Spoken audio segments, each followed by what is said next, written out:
Thanks, Brad. Yep. Just first, you guys released a statement on everything with DeMarcus Smith. Just your thoughts on the fans and not so much that this is one particular fan, not so much the whole fan base of the Boston Celtics.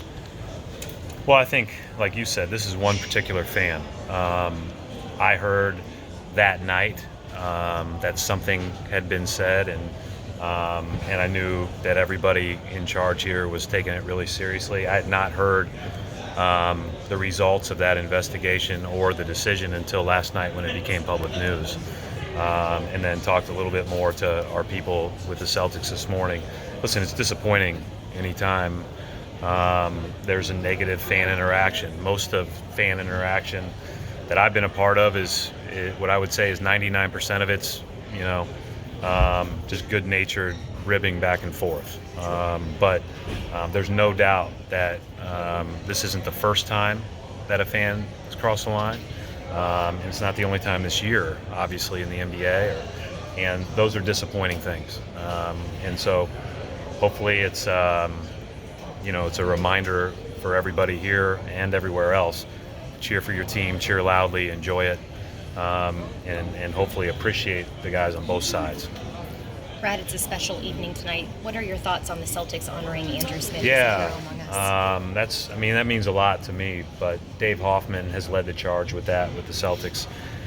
Project 44 is the lapel pins that we'll be wearing. Actually, next week the Pacers are doing the exact same thing in Indianapolis.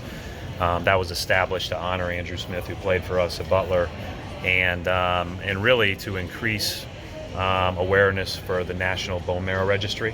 It's already been responsible for 3 matches, which in essence saves 3 lives. And the goal started with saving 44 lives. And as I just said on my radio show, I think once we get to 44, we'll create a new goal. And hopefully everybody can not only enjoy that, but sign up and participate in that. And the most unbelievable part of the story, I think, is having a chance to coach Andrew and then being there with him as he was dying and how he wanted to help others. And then the very first match was one of his teammates. And so pretty cool stuff and pretty emotional stuff. And I'm glad the Celtics are doing that. It means a lot. Do you think about the implications this game can have down the road, or you just say we got to focus on this game and just handle the business here? Well, I mean, it's very, I guess statistically we could both catch Philly or both end up, not in the 4 and 5 seed, but it's very unlikely. I'd say it's probably going to be a matchup down the road. And I just have a lot of admiration and respect for the way they've played all year, the way Nate's coached this team. And, if you take a play off, they're going to beat you because they don't beat themselves. They're extremely physical, extremely tough. And as I said yesterday, I like the fact that 6 of our last 7 games here are against teams that are literally fighting for playoffs. Whether it's us in Indiana fighting to play at home or, then Brooklyn, Miami a couple of times, Orlando. Those teams are they're fighting just to be in. There's going to be a lot of desperation in those games, and that really prepares you.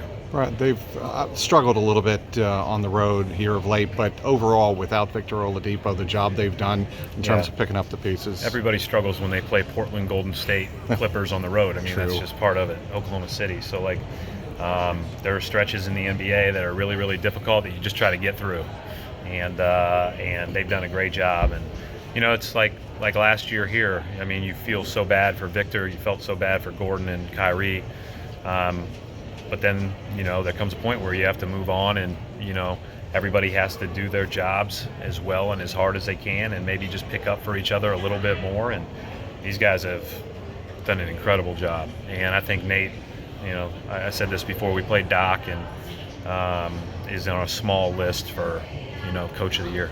Coach, what have they done to maintain pretty close to what they were doing beforehand with Oladipo? They're super physical and tough, Mark, and they are.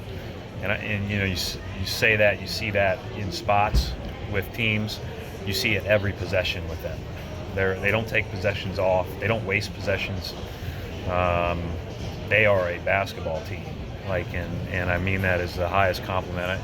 I said this yesterday. My friends in Indiana love this team, and that's really all I need to know because they probably play hard as heck and play together, and it's obvious from film. Robert Williams available, Brad, tonight? Yeah. Yep. Robert's available. Everybody's available, which is pretty unique for us. Who will start tonight, Brad? 5 guys that we will name at 20. Kyrie will be in there. We'll go from there. Coach, coming to the season with the freedom of movement. I like standing up on this thing. The freedom of movement, points of emphasis were expected to probably increase offense. We've had pretty much the biggest increase since the merger. Has that gone as you expected? Do you think it's like those points of emphasis have worked as intended? I think that like any other time, they're called very tightly at the beginning of the year, and you see moments in games where it's not quite called as tight, it gets more physical, but for the most part, I think they've done a really good job of sticking with all those things. And the game is supposed to be played fluidly and in motion, right? And if you're allowed to be held, if you're allowed to be grabbed, if you're allowed to be if your cut gets impeded, then it's not the way the game's supposed to be played. So it's good. It's been a good thing for the league, I think, and teams have gotten better defensively. I mean, the first 2 or 3 weeks of the season, everybody's eyes were popping at the scores, and you still see some of those, but not as many. And certainly not as many when Indiana plays, because they shut everybody down. Thanks. Thank you.